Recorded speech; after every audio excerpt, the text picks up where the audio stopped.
Spiritualization is a journey, a very personal expedition in which you get to know yourself well.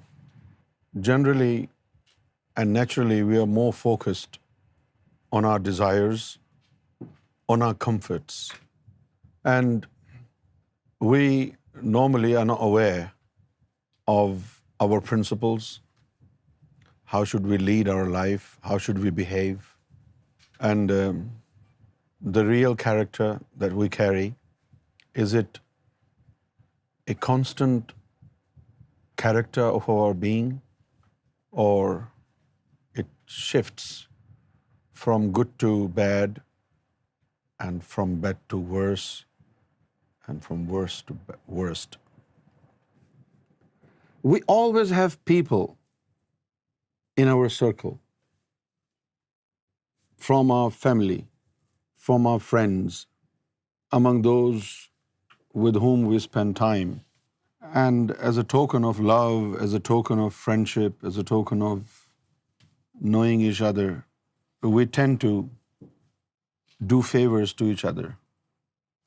The question is, do we appreciate their favors? And if we appreciate, how do we appreciate it? If your appreciation is confined to phraseology, if it is confined to saying 2 words of thank you, but we don't feel it in our heart, in our life, and we, as a token of paying back to the person who has done favors to us, we don't have a soft corner for that person, it is not true appreciation. So we need to learn to appreciate things which are done as favor to us. This is very important. If you do something good for a Sufi, he will genuinely appreciate your favors by word of mouth. He will say thank you. And at the same time, this appreciation will further strengthen the bond of friendship. And it will also strengthen the trust, mutual trust that we have. If it doesn't strengthen the mutual trust that we have, if it doesn't strengthen the bond of friendship that we enjoy in our day-to-day life, then that is not a genuine appreciation. So we have this tendency, if somebody did a favor to us and we appreciated it by word of mouth yesterday, but today is a new day, we forget this. We instantly forget all the favors that people have done to us in the past. And one thing goes wrong and we stop recognizing them. This is not good, is it? If somebody has done something good for you, then you need to make sure that you always remember that thing. Let me give an example. On the day of judgment, when your accountability will start, and you will be with your messengers and prophets on the day of judgment. And through them, through their intercession, God will forgive different groups of people. On that same day, there will be some people who will have no distinction, who will have nobody interceding to God for them. They would be left alone. They would be helpless. And suddenly, there would be a roar. There would be noise. And they would ask, what's happening? And it will be said, a saint of God is coming. Upon hearing this, they would recall that they met a saint of God. And they would recognize that saint of God and say, I gave him water to drink. And God would say, okay, you're forgiven. And the saint would remember that this guy gave me water. So the appreciation that comes from a Sufi is always fresh. He does not forget. When you do something good for a Sufi, it's always fresh. And when you do so many wrongs, the Sufi will say, I forgive you for what you have done in the past. So one act of favor done to a Sufi, in return, when the Sufi pays it back, just one act of goodness will earn you forgiveness of God. Gratitude. We must have a sense of gratitude. I have seen many people, when somebody does something good for them, obviously it is God who causes every good thing to be done through different channels. But you remember God and you forget the channels. So there is something fishy in your heart.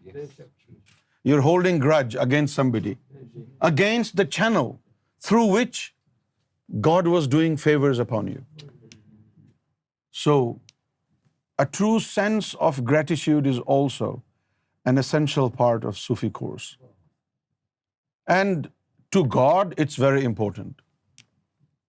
If you do not pay gratitude to God, He gets upset. Similarly, when somebody does anything good for you, and you attribute this goodness to God, obviously the guy would be really puzzled, and he would be speechless. He wouldn't be able to say anything. He wouldn't refute it, because obviously anything good comes from God, but it comes through a channel. The channel will feel it's very delicate to make mention of the channel itself. But at the same time, the guy who has done something good for you, once you play a trick on him and you attribute that goodness to God rather than attributing it to the man who has done something good to you, I don't think he will do it again for you. He will see how ugly you are in your heart. And maybe he will say to you, well, it was God who did good to you. Why are you expecting it from me today? Wow.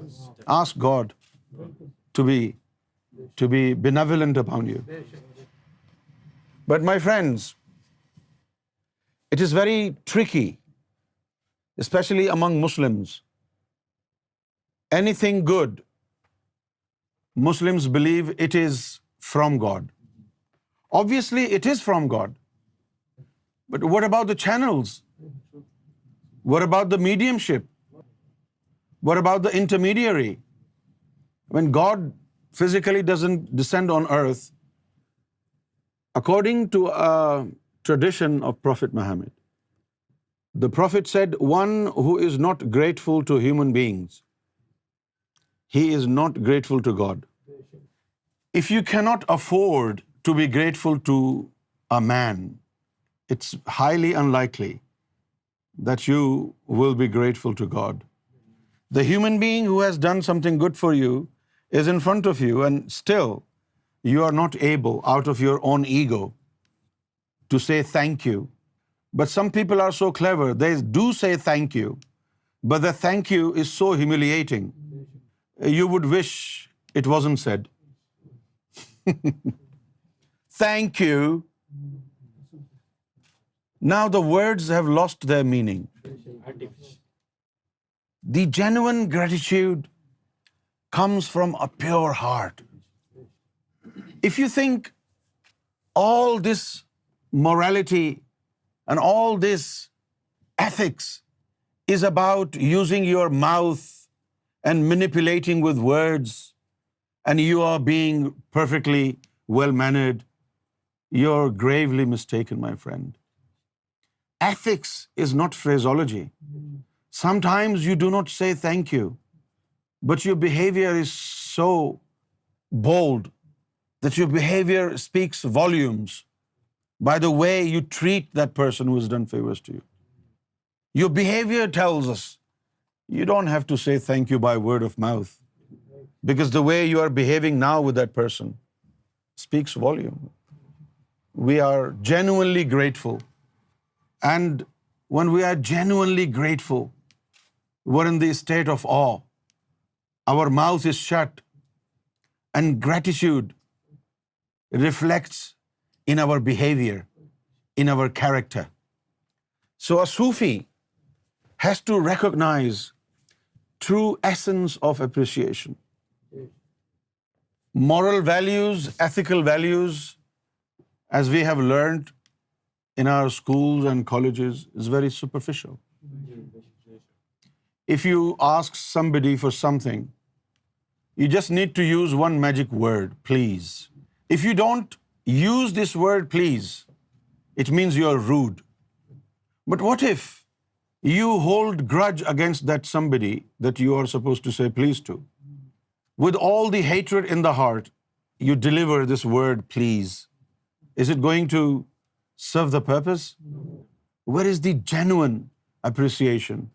The genuine appreciation does not come by words. The genuine appreciation comes from a pure heart. So when somebody does a favor to you, it should help you remove a lot of grudge against that person from your heart. Somebody keeps doing favors to you and you still hold grudge for that person. It means you're not worthy of such favors. And if you are unable to appreciate a human effort, the likelihood is that you will never appreciate the divine bounties upon you. And you will always just complain, what has God given me? You will encounter failures in life, but you will hold God responsible for your failures. This is very common now. You will screw up your life, but in the end, you will put the blame on God. What has God given to me? Especially when you're financially weak and you stay financially weak for a longer period of time, then you start complaining. Look, God has given them so much that they are wasting money. And look at me. I go to a temple and a mosque 5 times a day, and I do not even have enough food to eat. This is injustice. Why has God given them so much and He hasn't given me anything sufficient to my needs? But have you forgotten? It is not God who gave them a lot of money. They acquired that much money through unlawful ways. Before you say a word about God and God's grants, do you not want to make sure whether that thing was granted by God or it was acquired by Him through unlawful ways? We're very quick in making a judgment not only about human beings, we're very quick in making judgments about God's gifts and acts of God and acts of Sarkar Gaur Shahi. I want you to pay attention to this. If you buy a car, do not attribute it to Sarkar Gaur Shahi's bounty. Do not say it. Sarkar ka bada karam hai, I've got a new car. Why are you bringing Sarkar in your car? You take a driving test, and if you pass, you say, oh, Sarkar's karam, I passed my test. Why did you mention Sarkar? Sarkar has nothing to do with it. This is why you create problems in your head. So before you say anything which involves mention of God or Sarkar or the Prophet, you need to be very careful before making a statement. How do you know it was a bounty from Sarkar or God? How do you know when you pass the test, it was Sarkar who got involved in your test and did this favor upon you, and as a result of which you passed? Do you have assurance? Can you guarantee that your statement is true?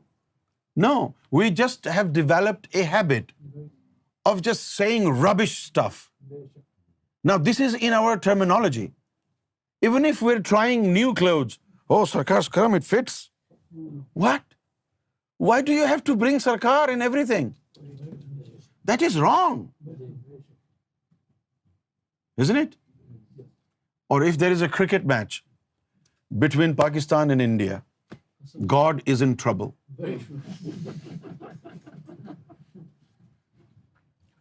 You were coughing yesterday. No, alhamdulillah, I am good today. What? Just say I am good. Why do you have to mention alhamdulillah? You think God did it for you? Don't take it in a negative way.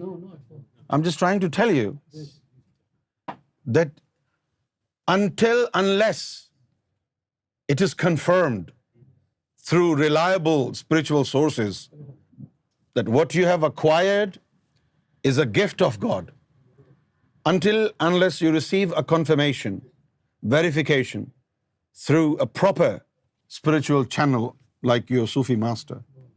When your Sufi master tells you what you got yesterday was a favor of God, only then you can say this is a favor of God.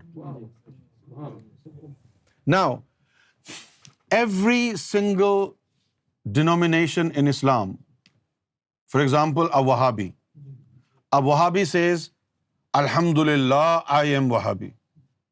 Meaning, it is God who converted him into Wahhabism. Alhamdulillah, I am Barelvi Sunni. Wow. Are you saying it is God who converted you into Barelvi Sunni? Alhamdulillah, I am Shia.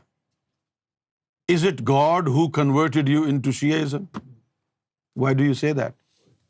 You can only say it when you are ummati, because you only become ummati with the favor of God. You cannot become ummati without the divine favor. You only become a mu'min with the permission of God if you have acquired initiation of the heart, activation of the heart, and now your heart is in eternal, permanent remembrance of God. Then you can say, thank God, I've got this.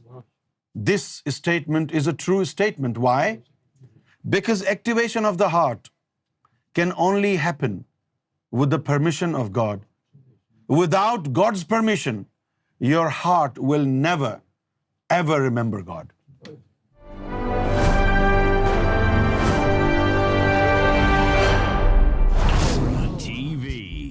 Bringing light, love, and peace in your life.